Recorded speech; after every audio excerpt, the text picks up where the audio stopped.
အနန္တတကုရှင်ဖျားသခင်ဤနှုတ်ကပတ်တော်များကိုဖတ်ရွတ်ပြခြင်းများဤ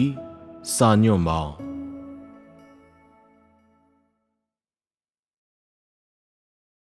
စัจ java လာတစ်ခုလုံးအတွက်ဖျားသခင်ဤနှုတ်ကပတ်တော်များနှင့်သက်ဆိုင်သောနတ်နဲမှုများကိုအနက်ဖွင့်ဆိုချက်အခန်း26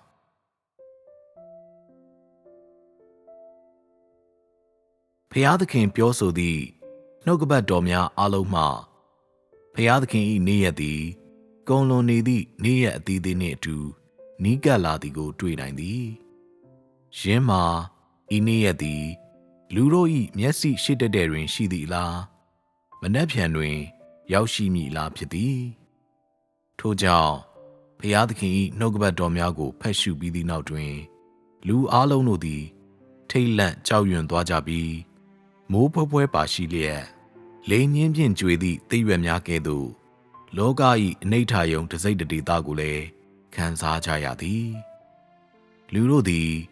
အားလုံးလုံးဝပျောက်ကွယ်သွားကြပြီးဖြစ်သည်လားသဲလွန်စားတစ်ခုမျှမကြံဘဲပျောက်သွားကြသည်အရောက်တိုင်းသည်နမိတ်မကောင်းသောခံစားချက်တစ်ခုရှိကြပြီးလူအားလုံးကကြိုးစားပြီး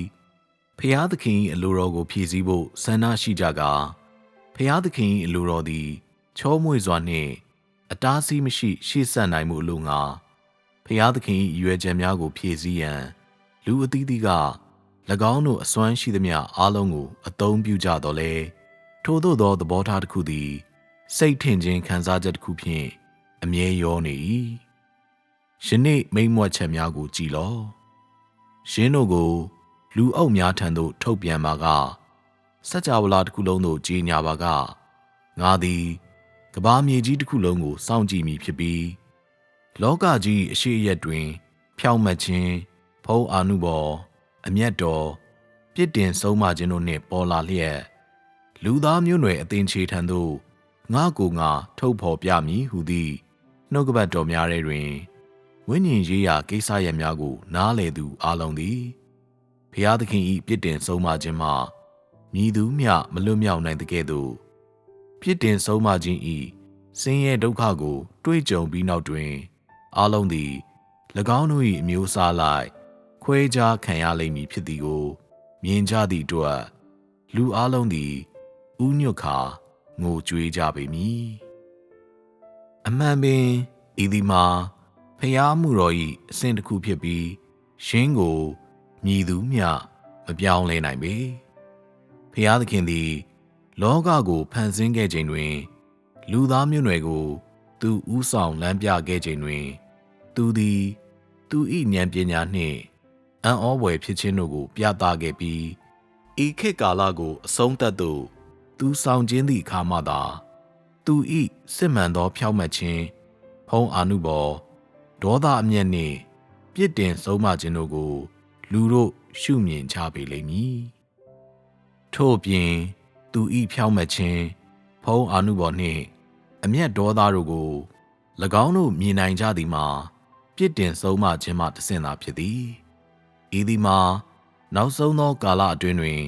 ဖျားသခင်၏လူစားတိခံယူခြင်းသည်လိုအပ်ပြီးမရှိမဖြစ်သကဲ့သို့ပင်ရှောက်ရမည့်လမ်းကြောင်းတစ်ခုဖြစ်၏လူသားမျိုးနွယ်အလုံး၏အဆုံးကိုကြေညာပြီးသည့်နောက်တွင်ဖျားသခင်သည်ယနေ့သူလှုပ်ဆောင်သည့်အမှုတော်ကိုလူသားအားပြ၏ဥပမာအားဖြင့်ဘုရားသခင်ကဟောင်းနွမ်းသောဣသရေလပြည်သည်မတည်ရှိတော့ဘဲယနေ့ကာလ၏ဣသရေလပြည်သည်ထမြောက်လေပြီလောကကြီးတွင်၎င်းသည်မားမားမတ်မတ်နှင့်မြင့်မြင့်မားမားရှိကာလူသားမျိုးနွယ်အလုံးတို့၏နှလုံးသားများထဲတွင်တည်လျက်ရှိသည်ယနေ့ကာလ၏ဣသရေလပြည်သည်ငါ၏လူများမှတဆင့်ဖြစ်တည်ရာရင်းမြစ်ကိုဧကန်အမှန်ပင်ရရှိလိမ့်မည်။အိုးမုန်းတီးပွေအေဂုတ်တုသင်သည်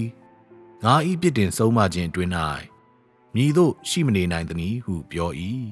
။ဖျားသခင်သည်လူတို့အားဖြောင့်ဖြောင့်ကြီးဆန့်ကျင်နေသောနိုင်ငံနှစ်နိုင်ငံကသူ၏လက်ထဲတွင်ရရှိသည့်အကျိုးဆက်များကိုတမင်သက်သက်ပြသသည် ရှုထောင့်မြင်တစ်ခုအပြင်ရုပ်ပိုင်းဆိုင်ရာဖြစ်သည့်ဣသရေလကိုရည်ညွှန်းပြီးနောက်ထပ်အမြင်တစ်ခုတွင်ဖျားသခင်ရွေးချယ်ထားသောသူအလုံးကိုရည်ညွှန်းနေပေသည်ဆိုလိုသည်မှာဣသရေလပြောင်းလဲတဲ့ကဲ့သို့ဖျားသခင်ရွေးချယ်ထားသောသူများမည်သို့ပြောင်းလဲသည်ဆိုသည့်အရာဖြစ်သည်ဣသရေလသည်ယင်း၏မူလပုံစံသို့လုံးလုံးလျားလျားပြန်သွားကြသည့်အခါတွင်ရွေးချယ်ခံရသူအလုံးသည်နောက်ပိုင်းတွင်စုံလင်စေခြင်းခံရလိမ့်မည်ဆိုလိုသည်မှာဣသရေလသည်ဖျားသခင်ချစ်သောသူတို့၏အဓိပ္ပာယ်ရှိသောသင်္ကေတတစ်ခုဖြစ်၏သို့တော်လည်းအဲဂုတ္တုသည်ဖျားသခင်မုန်းတီးသည့်သူများ၏ကိုယ်စားလှယ်များပေါင်းစုံရာဖြစ်၏ရှင်းကသာ၍ယိုယွင်းပျက်စီးလာလေလေဖျားသခင်၏မုန်းတီးခြင်းခံရသူတို့သည်သာ၍ဖောက်ပြန်ပျက်စီးလာလေလေဖြစ်သည်ပြီးလျင်နောက်ပိုင်းတွင်ဘာဘူးလုံပြိုလဲလေ၏ဤအရာကတိတာထင်ရှားသည့်ကွဲပြားမှုဖြစ်စေ၏ဣသရေလနှင့်အဲဂုတ္တုတို့၏အဆုံးကိုကြေညာခြင်းအပြင်ဘုရားသခင်သည်လူအလုံး၏ခရီးပန်းနိုင်ကိုထုတ်ဖော်ပြ၏ထို့သောဖြင့်ဣသရေလကိုဖော်ပြနေခြင်းတွင်ဘုရားသခင်သည်အဲဂုတ္တုနှင့်သက်ဆိုင်၍လည်းပြောဆို၏ဤအရာမှအဲဂုတ္တု၏ပျက်စီးရာနေ့သည်ကမ္ဘာလောက၏ပျက်သုံးရာနေ့ဘုရားသခင်ကလူတို့အလုံးကိုပြစ်တင်ဆုံးမရာနေ့ဖြစ်သည်ကိုတွေ့နိုင်၏ဤအရာမကြာမီဖြစ်ပေါ်လိမ့်မည်ရှင်းကိုဘုရားသခင်ပြီးတတ်တော်မူဖြစ်သည်ရှင်းသည်လူတို့၏ပဂရိမျက်စိဖို့အတော်တန်မြင်၍မရနိုင်တော့လဲမရှိမဖြစ်ဖြစ်ခါပြောင်းလဲ၍မရသည့်အရာတစ်ခုဖြစ်သည်ဘုရားသခင်ကငါအားဆန့်ကျင်သောသူတို့မူကားဧကန်အမှန်ပင်ငါ၏ပြစ်တင်ဆုံးမခြင်းကိုထာဝစဉ်ခံကြရပေလိမ့်မည်အကြောင်းမူကားငါသည်အပြစ်ရှိသည်ဟုယုံလွယ်သောဘုရားသခင်ဖြစ်ပြီးငါသည်လူအလုံးကိုသူတို့ပြုခဲ့သောအရာများအတွက်ပေါ့တန်စွာချမ်းသာပေးလိမ့်မည်မဟုတ်ဟုပြော၏ဘုရားသခင်သည်ထိုသို့သောအကျွမ်းမဲ့သတ်မှတ်ချက်များဖြင့်အဘယ်ကြောင့်ပြောသနည်းပြီးလျှင်သူသည်အစင်းနီသောနဂါးကြီးနိုင်ငံတွင်အဘယ်ကြောင့်ကိုယ်တိုင်ကိုယ်ကျလူစားတိခံယူလေပြီနီဖျားသခင်၏နှုတ်ကပတ်တော်များမှသူ၏ရည်မှန်းချက်ကိုမြင်နိုင်၏သူသည်လူတို့ကိုကယ်တင်ရန်သို့မဟုတ်၎င်းတို့ကိုတနာကိယူနာပြရန်၎င်းတို့ကိုစောင့်ရှောက်ရန်သို့မဟုတ်ကာကွယ်ရန်ကြွလာပြီးဖြစ်သည်မဟုတ်သူကိုစန့်ကျင်သူအလုံးကိုပြစ်တင်ဆုံးမရန်ကြွလာပြီးဖြစ်သည်အကြောင်းမှာဘုရားသခင်ကငါ၏ပြစ်တင်ဆုံးမခြင်းမှာမည်သူမျှမလွတ်မြောက်နိုင်ဟုပြောသည့်အတွက်ဖြစ်၏ဘုရားသခင်သည်လူစားတိ၌အသက်ရှင်ပြီးထို့အပြင်သူသည်ပုံမှန်လူတစ်ဦးဖြစ်၏သို့သောသူကိုပုဂ္ဂလဒိဋ္ဌံကြကြမသိနိုင်ခြင်းတွင်၎င်းတို့၏အားနည်းမှုအတွက်လူတို့ကိုသူခွင့်မလွတ်ပေရင်းစားသူသည်ပုံမှန်လူတစ်ဦးအားဖြင့်လူတို့အား၎င်းတို့၏အပြစ်များအတွက်ရှုတ်ချ၏သူသည်သူ၏လူစားတိကိုရှုမြင်သူအလုံးအားပြစ်တင်ဆုံးမခံရသူများဖြစ်စေပြီးထို့သောဖြင့်၎င်းတို့သည်အစင်းနီသောနဂါးကြီး၏တိုင်းနိုင်ငံသားများမဟုတ်သူအလုံးအတွက်ရစ်ပူဇော်မှုများဖြစ်လာကြ၏တို့ရာတွင်ဤသည်မှာဘုရားသခင်၏လူစားတိခံယူခြင်း၏အဓိကရည်မှန်းချက်တည်းမဟုတ်ပေဘုရားသခင်သည်အဓိကအားဖြင့်လူစားတိ၌အစင်းနီသောနဂါးကြီးနှင့်တိုက်ပွဲဝင်ရန်လိုငါနှင့်တိုက်ပွဲမှတဆင့်၎င်းပေါ်အရှက်ရောက်စေရန်လူစားတိခံယူခြင်းဖြစ်၏ဖျားသခင်၏ကြီးမားသောတကူသည်အစင်းနီသောနဂါးကြီးအားဝိညာဉ်ဖြင့်တိုက်ပွဲဝင်ခြင်းထက်လူစားတိ၌တိုက်ပွဲဝင်ခြင်းအပြင်တာ၍တိတာထင်ရှားသောကြောင့်ဖျားသခင်သည်သူ၏လှုပ်ဆောင်ချက်များနှင့်အရာခတ်သိမ်းတက်ဆွမ်းနိုင်ခြင်းကိုပြသရန်လူစားတိဖြင့်တိုက်ခိုက်၏ဖျားသခင်၏လူစားတိခံယူခြင်းအပြင်မရေမတွက်နိုင်သောလူများသည်ရိုးရိုးစင်စင်ပြစ်တင်ရှုတ်ချခံရပြီးထို့သောဖြင့် မရှိမတွက်နိုင်သောလူများသည်ငရဲတဲ့ပြစ်ချခံရကာပြစ်တင်ဆုံးမခြင်းတဲ့သို့အပြစ်ခံရပြီးဇာတိခန္ဓာ၌ဒုက္ခခံကြရ၏ဤသည်မှာဖျားသခင်၏ဖြောင့်မတ်သောစိတ်သဘောထားထင်ရှားစေခြင်းဖြစ်ပြီးဖျားသခင်ကိုစန့်ကျင်သူများသည်ယနေ့မည်သို့ပြောင်းလဲသည်ဖြစ်စေဖျားသခင်၏ဖြောင့်မတ်သောစိတ်သဘောထားသည်မည်သည့်အခါမျှပြောင်းလဲလိမ့်မည်မဟုတ်ပေ။တစ်ချိန်ပြစ်တင်ရှုတ်ချခံရသည်နှင့်လူတို့သည်ထာဝရပြစ်တင်ရှုတ်ချခံရသည်။မည်သည့်အခါမျှတဖန်ပြန်မထနိုင်ကြပေ။လူသား၏စိတ်သဘောထားသည်ဖျားသခင်၏စိတ်သဘောထားကဲ့သို့မဖြစ်နိုင်ပေ။ဖျားသခင်ကိုစန့်ကျင်သူတို့ပေါ်လူတို့သည်တစ်ခုပြီးနောက်တစ်ခုစိတ်နှခွဲဖြစ်ကြသည်။၎င်းတို့သည်ချီတုံချတုံဖြစ်ကြသည်ဝေခွဲမရဖြစ်ကြသည်၎င်းတို့သည်တသမတ်တည်းရှိနေနိုင်စွမ်းမရှိကြပေတခါတရံတွင်ဖျားသခင်ကိုစန့်ကျင်သူတို့အားအကြီးအကျယ်မုန်းကြ၏တခါတရံတွင်၎င်းတို့ကိုမြဲမြံစွာဖက်တွယ်ထားကြသည်လူတို့သည်ဖျားသခင်၏အမှုတော်ကိုမသိကြသောကြောင့်ယနေ့အခြေအနေများပေါ်ပေါက်လာခြင်းဖြစ်သည်ဖျားသခင်ကအဆုံးတွင်ကောင်းငင်တမန်တို့သည်ကောင်းငင်တမန်များဖြစ်၏အဆုံးတွင်ဖျားသခင်သည်ဖျားသခင်ဖြစ်၏အဆုံးတွင်မကောင်းဆိုးဝါးတို့သည်မကောင်းဆိုးဝါးများဖြစ်၏မဖြောင့်မတ်သောသူတို့သည်မဖြောင့်မတ်သောသူဖြစ်နေစေဖြစ်ပြီးတန်ရှင်းသူတို့သည်တန်ရှင်းစေဖြစ်၏ဟုသောနှုတ်ကပတ်တော်တို့ကိုအဘယ်ကြောင့်ပြောသနည်းရှင်းကိုသင်နားမလည်နိုင်သလောဖျားသခင်သည်အမှတ်လွဲနေခြင်းများဖြစ်နိုင်မည်လောတို့ဖြစ်၍ဘုရားသခင်ကလူတဦးချင်းစီသည်၎င်းတို့၏အမျိုးအစားလိုက်ဖြည်းဖြည်းချင်းတီးခြားခွဲထုတ်ခံရကာတတိမပြုမိပဲ၎င်းတို့မိသားစုများ၏ရင်ခွင်အတွင်းသို့ပြန်လည်ရောက်ရှိသွားကြသည်ဟုပြောပေသည်ဤရာမှယနေ့တွင်ရှင်းသည်အကန့်အသတ်မရှိသောကမ္ဘာလောကတစ်ခုမဟုတ်တော့ရနှင့်လူတို့သည်အိုးကြီးတစ်လုံးထဲမှမစားတော့ပဲ၎င်းတို့၏ကိုယ်ပိုင်အခန်းကဏ္ဍကိုဆောင်ရွက်ရင်း၎င်းတို့၏ကိုယ်ပိုင်အိမ်များတွင်၎င်းတို့၏ကိုယ်ပိုင်တာဝန်ကိုထမ်းဆောင်ကြဖို့လိုငှာဖျားသခင်သည်အရာခတ်သိမ်းကို၎င်းတို့၏မိသားစုများထဲသို့ခွဲခြားနှစ်ပြီးဖြစ်သည်ကိုတွေ့နိုင်ပေသည်ဤသည်မှာကမ္ဘာလောကကိုဖန်ဆင်းချိန်ကဖျားသခင်၏မူလအစီအစဉ်ဖြစ်သည်အမျိုးအစားလိုက်ခွဲခြားခံရပြီးသည့်နောက်တွင်လူတို့သည်အသီးသီးကကိုယ်အစာကိုစားကြပေမည်ဆိုလိုသည်မှာဖျားသခင်သည်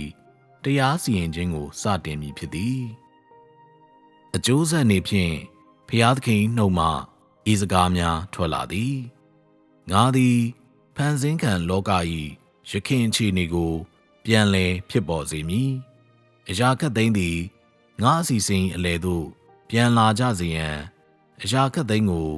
တာလွန်ထူးကဲစွာပြောင်းလဲလျက်ငါသည်အရာခတ်သိမ်းကိုယင်းတို့၏မူလအခြေအနေတိုင်းပြန်လည်ဖြစ်ပေါ်စေမည်ဤသည်မှာဖျားသခင်အမှုတော်အလုံး၏ရည်မှန်းချက်အတိအကျဖြစ်ပြီးယင်းကိုနားလည်ရန်မခက်ပေဖျားသခင်သည်သူ၏အမှုကိုပြည်စည်းလိမ့်မည်လူသားသည်သူ၏အမှုကိုတားဆီးနိုင်မည်လောပြီးလျှင်ဖျားသခင်သည်သူနှင့်လူသားကြားထူထောင်ထားသည့်ဗြိဉ္ဉ်ကိုစုပ်ဖြဲပစ်နိုင်မည်လောဖျားသခင်၏ဝိညာဉ်တော်လှုပ်ဆောင်ထားသည့်အရာကိုမြည်သူပြောင်းလဲနိုင်မည်နီလူသားတဦးတလေကထို့သို့လုံးဝလှုပ်ဆောင်နိုင်မည်လောအတိတ်တွင်လူတို့သည်နိယာမတစ်ခုကိုဖျားသခင်၏နှုတ်ကပတ်တော်များ၌သဘောပေါက်ခဲ့ကြသည်ဖျားသခင်၏နှုတ်ကပတ်တော်များကိုပြောဆိုသည့်အချိန်တွင်ယင်းတို့သည်မကြာမီအမှန်ဖြစ်စေခြင်းကိုခံရလေသည်ဤအရာတွင်မူသားမရှိကြလူမျိုးပေါင်းတို့ကိုသူပြစ်တင်ဆုံးမမည်ဟုဖျားသခင်ပြောဆိုပြီးဖြစ်သည့်အတွက်ထို့ပြင်သူသည်သူ၏စီမံအုပ်ချုပ်ရေးဆိုင်ရာအမိန့်များကိုထုတ်ပြန်ပြီးဖြစ်သည့်အတွက်ဖျားသခင်အမှုကိုအတိုင်းအတာတစ်ခုထိဆောင်ရွက်ပြီးဖြစ်သည်ကိုမြင်နိုင်ပေသည်လူအလုံးထံထုတ်ပြန်ခဲ့သည့်ဖ ဖွဲ့စည်းပုံအခြေခံဥပဒေသည်၎င်းတို့၏ဘဝများနှင့်ဖျားသခင်ပေါ်၎င်းတို့၏သဘောထားများကိုရည်ရွယ်ခဲ့သည်ရှင်းသည်အကြောင်းရင်းခံကိုနားမလည်စေခဲ့ပေရှင်းသည်ဖျားသခင်၏ကြိုတင်ခွဲခန့်မှတ်သားမှုပေါ်အခြေခံထားသည်ဟုပြောဆိုမထားဘဲထိုအချိန်ကလူသား၏အပြုအမူပေါ်အခြေခံထားခြင်းဖြစ်၏ယနေ့စီမံအုပ်ချုပ်မှုဆိုင်ရာအမိန့်များသည်ထူးခြားကာယင်းတို့ကလူအလုံးသည်မိမိတို့၏တူရာမျိုးစားလိုက်သီးခြားခွဲထားခံရမည်ဖြစ်ပြီးသူတို့၏လှုပ်ဆောင်ချက်များလိုက်ပြစ်တင်ဆုံးမခြင်းများကိုခံကြရမည်အကြောင်းကိုပြောဆို၏သေချာဖတ်ရှုခြင်းမရှိဘဲဤအရာတွင်မည်သည့်ပြဿနာများရှာမတွေ့နိုင်ပေဖျားသခင်သည်အရာခတ်သိမ်းအား၎င်းတို့၏အမျိုးအစားလိုက်ခွဲခြားသည်မှာနောက်ဆုံးသောခေတ်အတွင်းတွင်သာဖြစ်သောကြောင့်ဤအရာကိုဖတ်ရှုပြီးနောက်တွင်လူအများစုသည်အကြံအိုက်ခါစိတ်ရှုပ်ထွေးနေမည်ဖြစ်ကြလေသည်၎င်းတို့သည်အချိန်ကာလများ၏အရေးတကြီးဖြစ်ခြင်းကိုမမြင်ဘဲလျက်စိတ်မပတပါဖြစ်သည့်သဘောထားတစ်ခုခံယူကြဆဲဖြစ်ပြီးထို့ကြောင့်၎င်းတို့သည်ဤအရာကိုသတိပေးချက်တရက်ဖြစ်သဘောမထားပေဤအချိန်တွင်စัจ java လာတစ်ခွင်လုံးသို့ကြီးညာထားသောဖျားသခင်၏စီမံအုပ်ချုပ်မှုဆိုင်ရာအမိန့်များကိုလူသားထံအဘယ်ကြောင့်ပြသရသနည်းဤလူတို့သည်စัจ java လာအနှံ့ရှိသူအလုံးကိုစားပြုသလောနောက်ပိုင်းတွင်ဖျားသခင်သည်ဤလူများပေါ်တနာခြင်းဂရုဏာပို၍ရှိနိုင်မည်လောဤလူတို့သည်ဥကောင်းနှလုံးများပေါက်သွားကြပြီလောဖျားသခင်သည်စัจ java လာတစ်ခွင်လုံးရှိလူတို့ကိုပြစ်တင်ဆုံးမသည့်အခါကပ်ဘေးမျိုးစုံကြာရောက်သည့်အခါတွင်ဤကပ်ဘေးတို့၏အကျိုးဆက်နေဖြင့်နေနှင့်လတို့တွင်အပြောင်းအလဲများဖြစ်ပေါ်ကြလိမ့်မည်ဖြစ်ပြီးဤကပ်ဘေးများအဆုံးသတ်သည့်အခါနေနှင့်လတို့သည်ပြောင်းလဲကြပြီးဖြစ်လိမ့်မည်ပြီးလျှင်ဤအရာကိုအကူအပြောင်းဟုခေါ်၏အနာဂတ်၏ဘေးအန္တရာယ်များအလွန်ဆိုးရွားလိမ့်မည်ဟုသာပြောခြင်းသည်ညသည်နေ၏နေရာကိုယူကောင်းယူပေမည်နေသည်တစ်နှစ်ကြာမပေါ်ထွက်ဘဲရှိကောင်းရှိမည်ပူလောင်သည့်လပေါင်းချို့ရှိကောင်းရှိပေမည်မေးမိန်နေသောလသည်လူသားမျိုးနွယ်ကိုအစဉ်မျက်နှာချင်းဆိုင်ကောင်းဆိုင်ပေမည်နေနှင့်လအတူတကွထွက်လာသောထူးခြားစမ်းကြယ်သည့်အခြေအနေပေါ်ထွက်ကောင်းပေါ်ထွက်မည်အစရှိသဖြင့်ဖြစ်သည်ထက်တလဲလဲဖြစ်နေသောအပြောင်းလဲချို့နောက်ကုန်လွန်သွားသည့်အချိန်နှင့်အတူနောက်ဆုံးတွင်၎င်းတို့သည်အသစ်ပြုပြင်ခြင်းခံရလိမ့်မည်ဖျားသခင်သည်နတ်ဆိုးနှင့်သက်ဆိုင်သောသူများတို့သူ၏အစီအစဉ်များကိုအထူးအာရုံစိုက်၏ထို့ကြောင့်သူသည်စัจ java လာအတွင်းရှိသက်ရှိလူသားများထဲမှနတ်ဆိုးနှင့်သက်ဆိုင်သောသူအလုံးတို့သည်ရှင်းလင်းသုတ်သင်ခြင်းကိုခံရလိမ့်မည်ဟုတမင်တကာပြော၏ဤလူတို့သည်၎င်းတို့၏ဇယိုက်မှန်ကိုမပြရသေးမီတွင်ဖျားသခင်သည်၎င်းတို့၏အစေခံမှုကိုပေးရန်၎င်းတို့ကိုအမြဲအသုံးပြုသည်အကျိုးဆက်နေဖြင့်သူသည်၎င်းတို့၏လှုပ်ဆောင်ချက်များကိုအလေးဂရုမပြုပေ၎င်းတို့ကောင်းစွာလှုပ်ဆောင်သည့်အချိန်တွင်သူသည်၎င်းတို့အားညီသည့်ဆုလက်များမပေးသကဲ့သို့၎င်းတို့ဆိုးရွားစွာဆောင်ရွက်ချိန်တွင်လည်းသူသည်၎င်းတို့၏လောက်ခများကိုဖျက်တောက်ခြင်းမရှိပေထို့သောဖြင့်သူသည်၎င်းတို့အားလျစ်လျူရှုပြီးမတိကျိုးကျွန်ပြုလေသည်အချိန်သို့မဟုတ်နေရာကိုပဓာနမထားဘဲလူသား၏အနှစ်သာရသည်ဖျားနှင့်လူသားကြားထူထောင်ထားသည့်ပရိညင်ကဲ့သို့ပြီးလျင်လူသားကပင်လယ်တို့ခန်းချောက်ကုန်ပြီးကြောက်တုံးတို့တစစီပဲ့ပြူတော်လဲအပြောင်းလဲရှိမည်မဟုတ်ဟုပြောတဲ့ကဲ့သို့မပြောင်းလဲသည့်အတွက်ဖျားသခင်သည်၎င်းတို့၏ကောင်းမွန်မှုကြောင့်ရုတ်တရက်မပြောင်းလဲပေထို့ကြောင့်ဖျားသခင်သည်ဤလူတို့ကို၎င်းတို့၏အမျိုးအစားလိုက်ခွဲထုတ်ပြီး၎င်းတို့အားအလွယ်တကူအလေးဂရုမပြုပေဖန်ဆင်းခြင်းအချိန်ကာလမှသည်ယနေ့ထိနတ်ဆိုးသည်မိမိကိုယ်ကိုမြည်သည့်ကားမျှကောင်းမွန်စွာပြုမှုနေထိုင်ခဲ့ခြင်းမရှိပေ ၎င်းသည်အနှောက်အယှက်များအတားအဆီးများနှင့်သဘောထားကွဲလွဲမှုအမြဲဖြစ်စေပြီးဖြစ်သည်ဖျားသခင်သည်ဆောင်ရွက်သည့်အခါသို့မဟုတ်စကားပြောဆိုသည့်အခါတွင်၎င်းသည်ပါဝင်ရန်အမြဲကြိုးစားတော်လဲဖျားသခင်သည်ယင်းကိုအာယုံမဆိုင်ပေနတ်ဆိုးကြောင့်ဖော်ပြရာတွင်ဖျားသခင်၏အမျက်ဒေါသသည်မျိုးသိမ့်မရနိုင်ပဲထွက်လာ၏ယင်းတို့သည်ဝိညာဉ်တစ်ပါးနှင့်မဆိုင်သောကြောင့်ဆက်နွယ်မှုရှိပဲဝေးကွာမှုနှင့်ကွာဝေးခြင်းတို့သာရှိ၏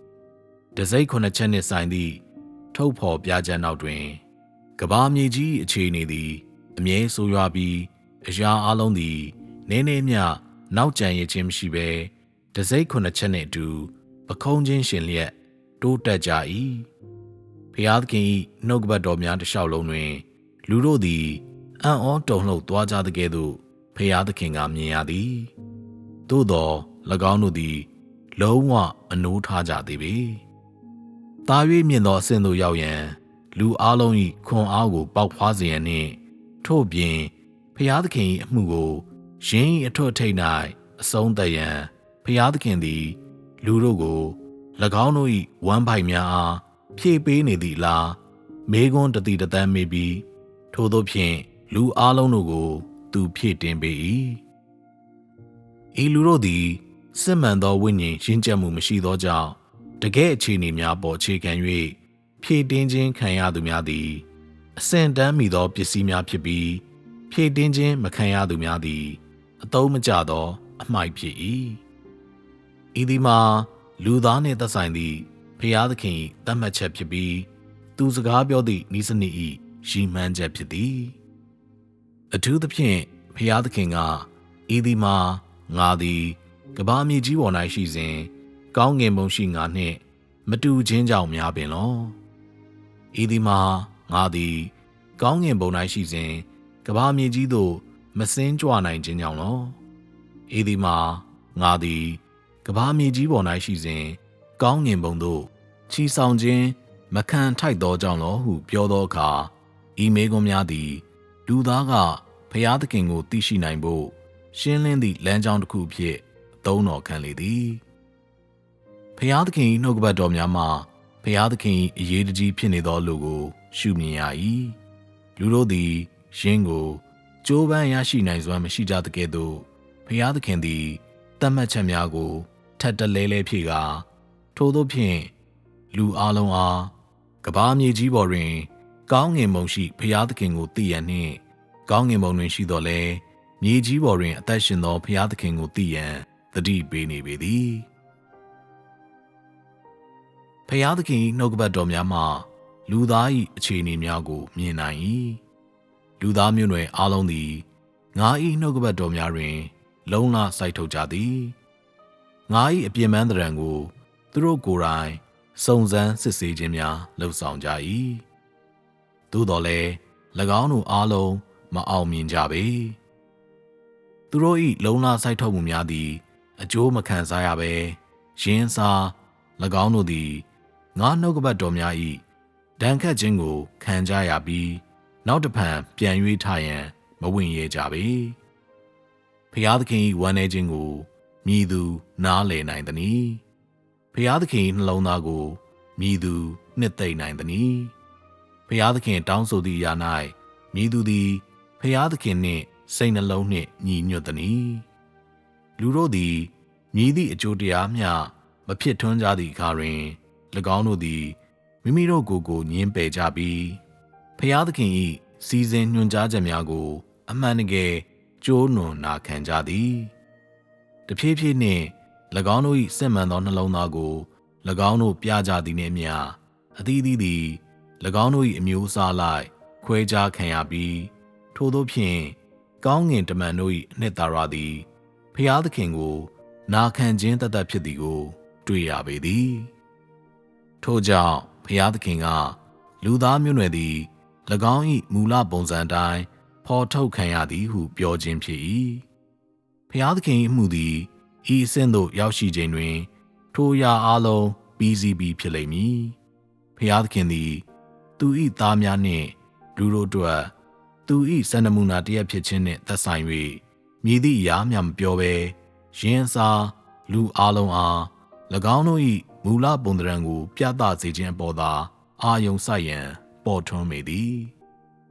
ဤနှုတ်ကပတ်တော်များ၏စစ်မှန်သောအဓိပ္ပာယ်ကိုသင်နားလည်ပါသလော